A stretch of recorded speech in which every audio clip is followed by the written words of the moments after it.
They actually had been trying to conceive ever since they were married. I stood in the bathroom and I just stared at it and I was like, no way. For 2 years of being on a stick and you finally see a positive result, it's kind of surreal, it's shocking. I was at about 29 weeks then. He said, "You're not leaving this hospital without having babies." And I just was shocked because it was so early and I was so scared and I wasn't ready for it.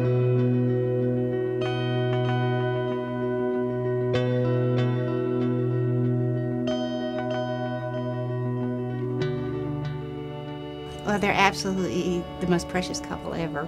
And of course, they both serve our country in the armed forces. We'd planned when we got, because we were together for 4 years before we got married. So we had planned that as soon as we get married, we're going to try to have a baby. And so we started trying, and then he got sent to Iraq, and so that put a little, it was, not actively trying, but not preventing, I guess. And then he got wounded, and all the time in the hospital and him almost dying just made it more of a priority. And so as soon as we got back home, we started trying again. When Wayne got back, they pursued it even more.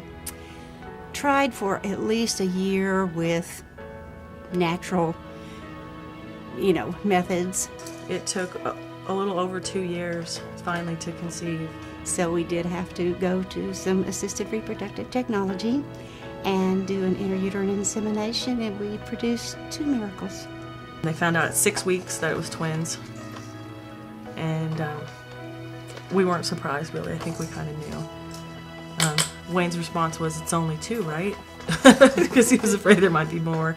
Actually, I had a really great pregnancy until my blood pressure started getting high. I was at about 29 weeks then. He said, "You're not leaving this hospital without having babies." They had to come out right now, and it just all happened so fast that it's all a big blur. Wayne was so upset, and he was crying and praying and crying and praying, and I was just trying to keep my cool as they were wheeling me into the delivery room.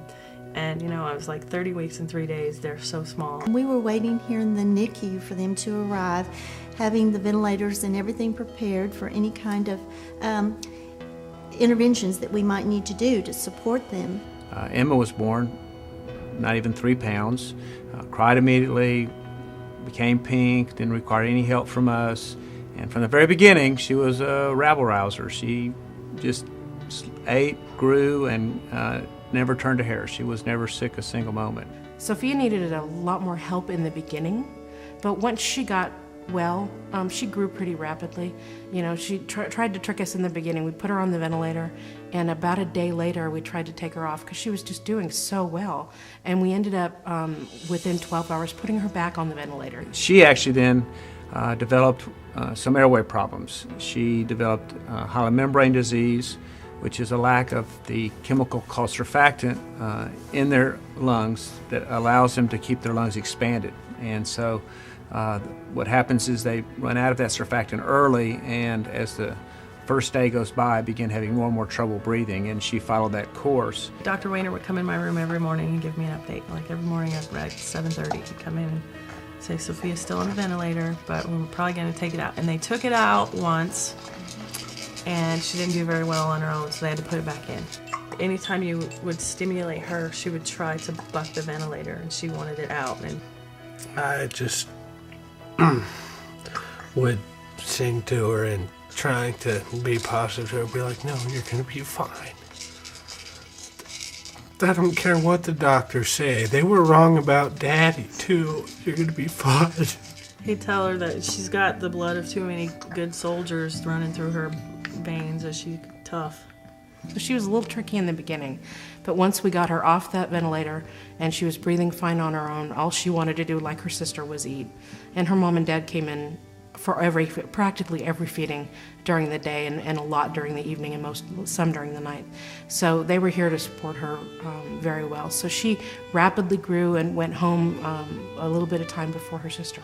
All the nurses at the NICU are, well, they're very skilled at their jobs, for one, and they were just always there and knew what to do.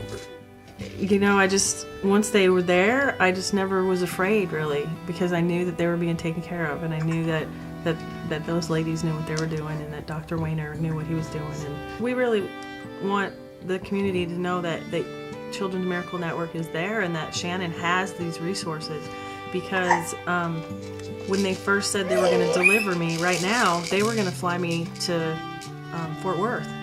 And then they decided that no, Shannon had the resources to take care of the girls, and so we didn't need to go to Fort Worth. Children's Miracle Network to me means everything to my work here.